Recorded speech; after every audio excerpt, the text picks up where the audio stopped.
Hey everybody, welcome back to my kitchen for another exciting episode of Cooking with Chef James. Today we're going to be doing something for my wife's cousin, Sandhya, who made a special request for me to do something Indian.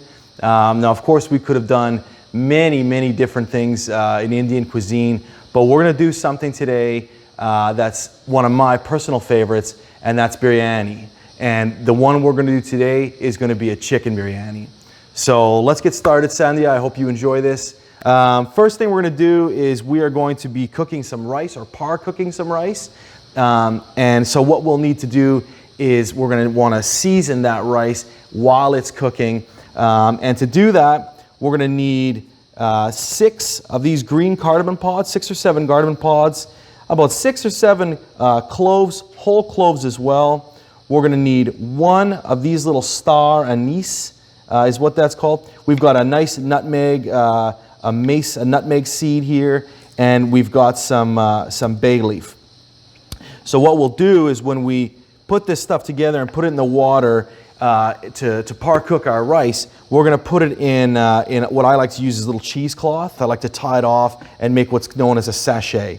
So, and this is a black cardamom. I just brought this out to show the difference between the green cardamom pods, black one.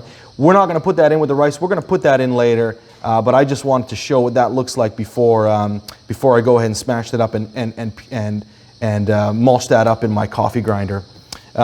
So the cloves we'll use whole. The star anise, we can give that just a little knock and break that open and kind of unlock some of that flavor. Same with the nutmeg pod. Be careful when you're doing this. But you see as you break that open, you get through that hard shell, and inside there's a lot of flavor in there. There's a lot of flavor in the shell as well, and that's kind of why we're going to hang on to all that. And then of course you've got your bay leaf. So let's go ahead and put that all in the sachet. And what we're going to do is we're going to tie that off. We're going to drop it in to our pot with the rice. We're going to do 3 cups of rice for this. And inside also, and we're going to let this be loose, we're going to have our caraway seed. So we've got about 3 or 4 tablespoons of caraway seed. I like quite a bit of that in there with the rice. And we're also going to loosely put in peppercorn, maybe about what I would say a teaspoon of peppercorn is what you're going to want to do. That's all going to go in the pot. We're going to cook that rice. And like I said, we're going to par cook it. We're going to get it to about 2/3, 3/4 done. And so you just basically, the toughness of the rice pellet will kind of tell you about how far along you are. We're going to need some salt. You're going to want to salt that water a fair bit just to make sure that rice has seasoning in it. So what we'll do is we'll get all that in there. We'll get the rice in there. Water's already boiling. And we're going to actually, right now, we're going to go back in time to a younger version of James. And he's going to walk us through the protein, which is the chicken, and that's been marinating for a day, and he's going to walk you through how we're going to marinate that chicken. All right, so what do we... Well, it's... All right. Hi, Mina. This is Mina. Mom decided to do Mina's hair today, so... All right, Mina, you go see Mom now. Okay. So future James has asked me to put together this marinade for the chicken so that we can actually finish this dish later on. So that's exactly what we're going to do. First thing we're going to use is yogurt. So we're looking at probably about 1.5 cups full fat yogurt. Something like that.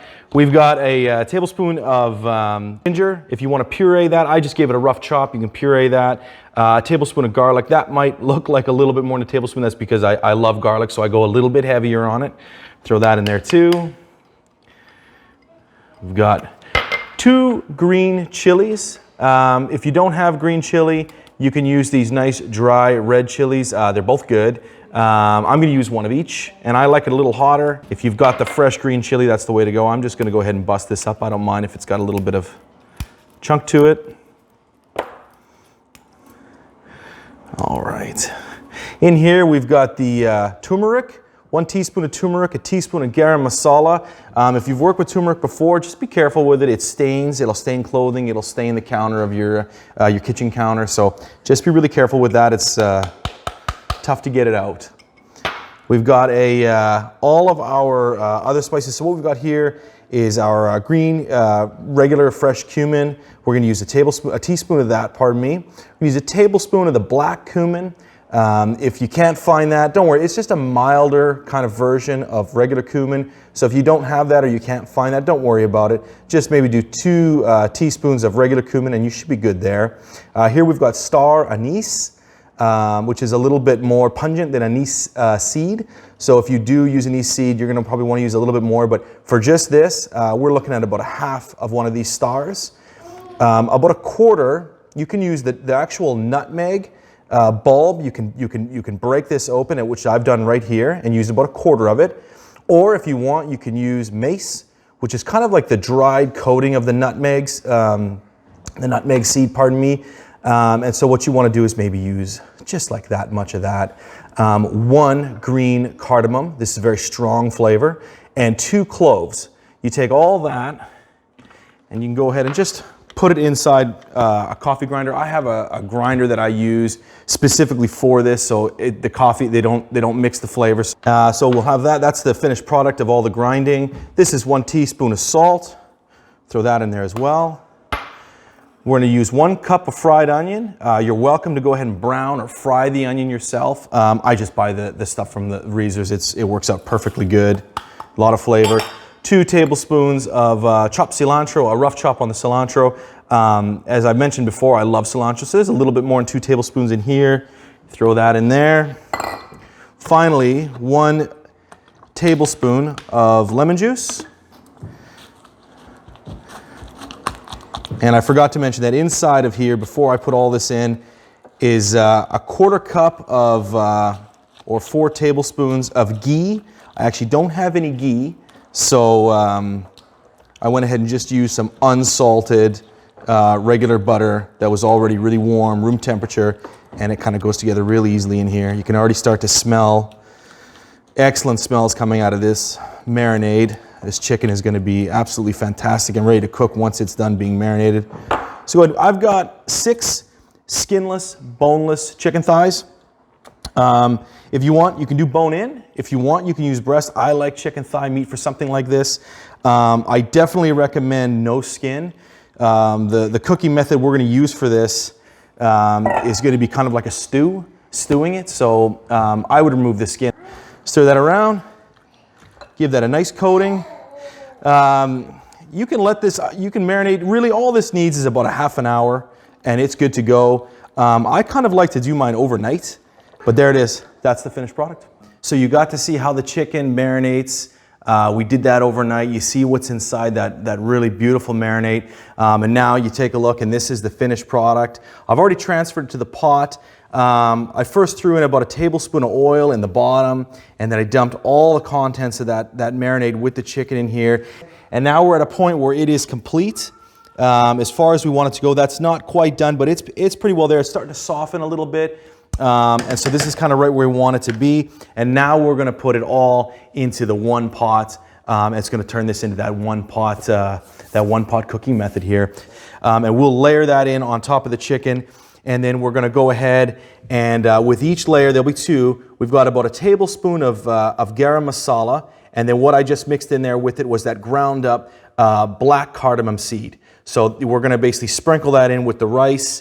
We're also going to do the fresh cilantro. That's going in there as well. And then, of course, fried onion. And last but not least, each layer is going to just have a little drizzle of ghee. Let's start with the rice. So we'll get a little bit of that rice in there.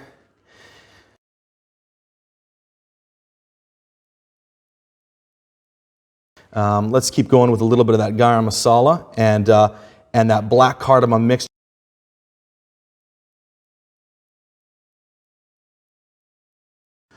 So now we'll drizzle a little bit of that butter on there. Like I said, maybe a tablespoon or 2, just to get it in there. And now we're going to go ahead and put a little bit more rice. So this actually looks pretty good. I think we're going to be good like that. Pat it down nicely. It's going to be a little liquid coming in still from this rice. That's going to help it finish cooking. Let's get a little bit more of that garam masala and cardamom. Really, really good flavor there. The coriander, of course, the fresh cilantro. I love this stuff. So fried onion,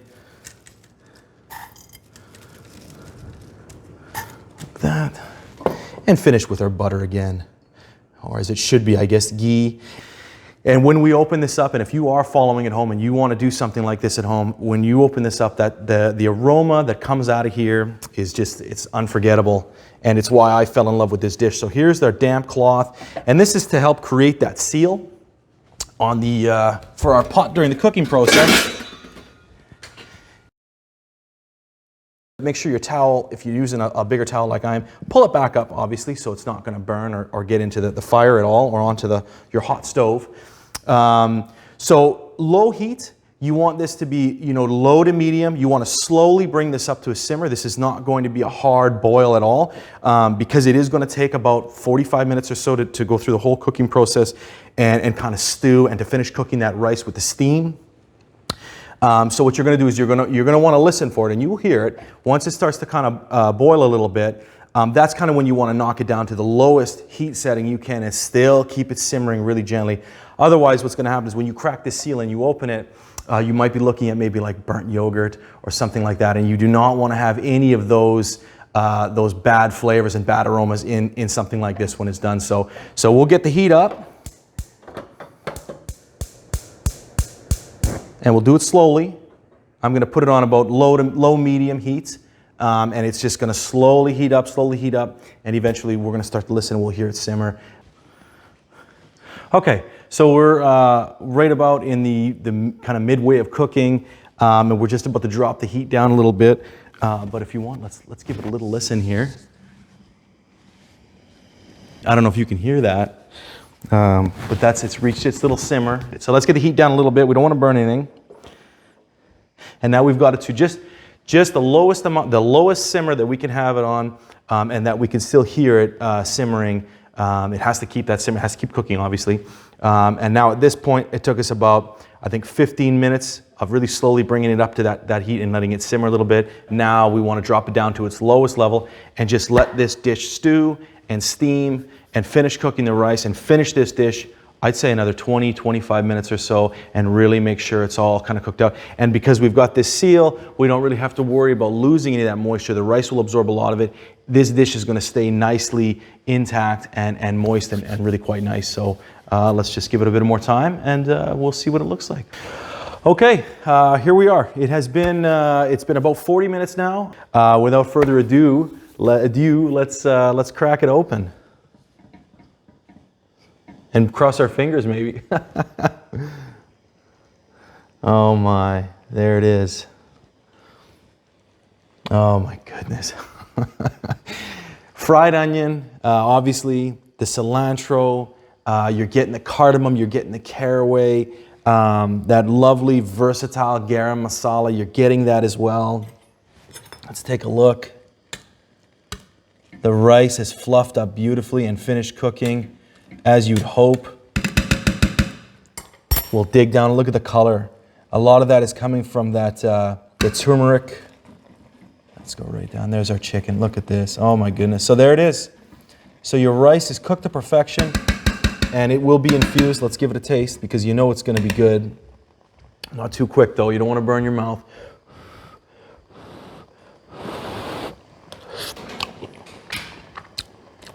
Oh my goodness. That's perfect. I recommend you try it at home when you get a chance. Take it on. Again, the difficulty of cooking this dish isn't really so much, as you could see, the preparation. A little tricky maybe, but really it's the ingredients. It's going out and getting all of these different unique ingredients and bringing them home and playing around with them. And if you do that and you try that, you're going to find that the smell of these, it's going to be a unique sense that you're using in the kitchen, unique flavors of the food you're preparing. Play around with Indian food. Learn to love Indian food. It's a wonderful cuisine and a limitless possibility. So thank you for joining me, and enjoy your dinner.